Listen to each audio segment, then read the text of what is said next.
Naam, mpenzi mtazamaji wetu hii ya YouTube ya 5 Media, usisahau kusubscribe, kulike pamoja na kucomment ili uweze kupata notification pamoja na update mbalimbali kupitia mitandao yetu mbalimbali ya kijamii. Na taarifa kubwa ambazo tunazo ni kuhusiana na klabu ya soka ya Dar es Salaam Young Africans ambao wanaendelea na michuano mikubwa barani Afrika, na siku ya tarehe 22 ya mwezi wa 11 wanatarajiwa kuweza kushuka dimbani kuendelea kuipeperusha vizuri bendera ya Tanzania, ikiwa ni miongoni kati ya timu 4 ambazo zinatakiwa kucheza ili kuhakikisha Tanzania wanaendelea kuwa katika viwango vizuri barani Afrika. Sasa taarifa ambayo tunao kwamba kikosi cha Dar es Salaam Young Africans cha wasili Zanzibar kujiandaa na mchezo wa AS FAR Rabat. Kikosi cha Yanga kimewasili visiwani Zanzibar siku ya jana tarehe 18 mwezi wa 11 mwaka 2025 kwa ajili ya maandalizi ya mwisho kuelekea mchezo wa kwanza wa hatua ya makundi ya mabingwa Afrika dhidi ya AS FAR Rabat. Hata hivyo, imehusisha kundi la kwanza la wachezaji ambao hawakuwa kwenye majukumu ya timu ya taifa, huku benchi la ufundi likiendelea kusimamia ratiba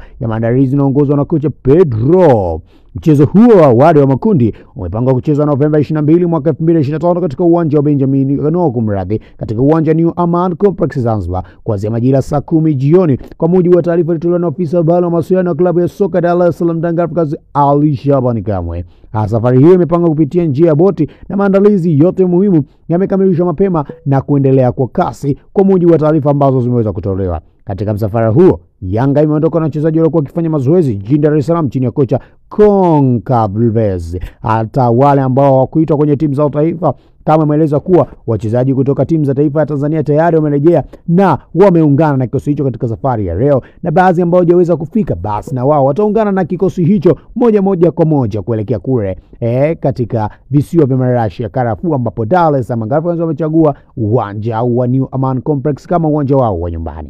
Hata hivyo, wachezaji kama vile Prince Dube, Eko, Lasime Kouma ambao walikuwa kwenye majukumu ya timu zao taifa, wao watakumbana na msafara huo, ingawa taratibu zimewekwa tayari kwa ajili ya kuhakikisha wanaungana na wenzao. Kocha Pedro Convares amesema kuwa tayari imepangwa kwa makundi kutokana na majukumu ya wachezaji mbalimbali waliokuwa kwenye timu zao taifa. Tutaondoka kama kundi la kwanza, wengine wataungana nasi kule. Uongozi umenihakikishia utafanya kile kinachowezekana wafike kwa wakati, amesema kocha huyo, akionyesha msimamo wa kuendelea na maandalizi bila kujadili kwa ndani mikakati ya timu. Kama imetumia nafasi hiyo kuwaomba wakazi wa Zanzibar kujitokeza kwa wingi kuipokea timu, akisisitiza umuhimu wa sapoti ya mashabiki kuelekea mchezo ambao ameueleza kama mkubwa wa historia, akikutanisha timu mbili ambazo kwa sasa zinafanya vizuri katika soka la Afrika. Uamuzi wa Yanga kutumia uwanja New Aman Complex badala ya uwanja wa Benjamin Mkapa unatokana na tathmini iliyofanywa na viongozi wa Yanga baada ya kupanga makundi ya ligi ya mabingwa barani Afrika, kama inukuliwa akisema kuwa kundi lililopangwa si jepesi na sio lele mama, akibainisha kuwa ni kundi linalotoa fursa kwa timu yoyote kuweza kupata nafasi ya kuweza kusonga mbele.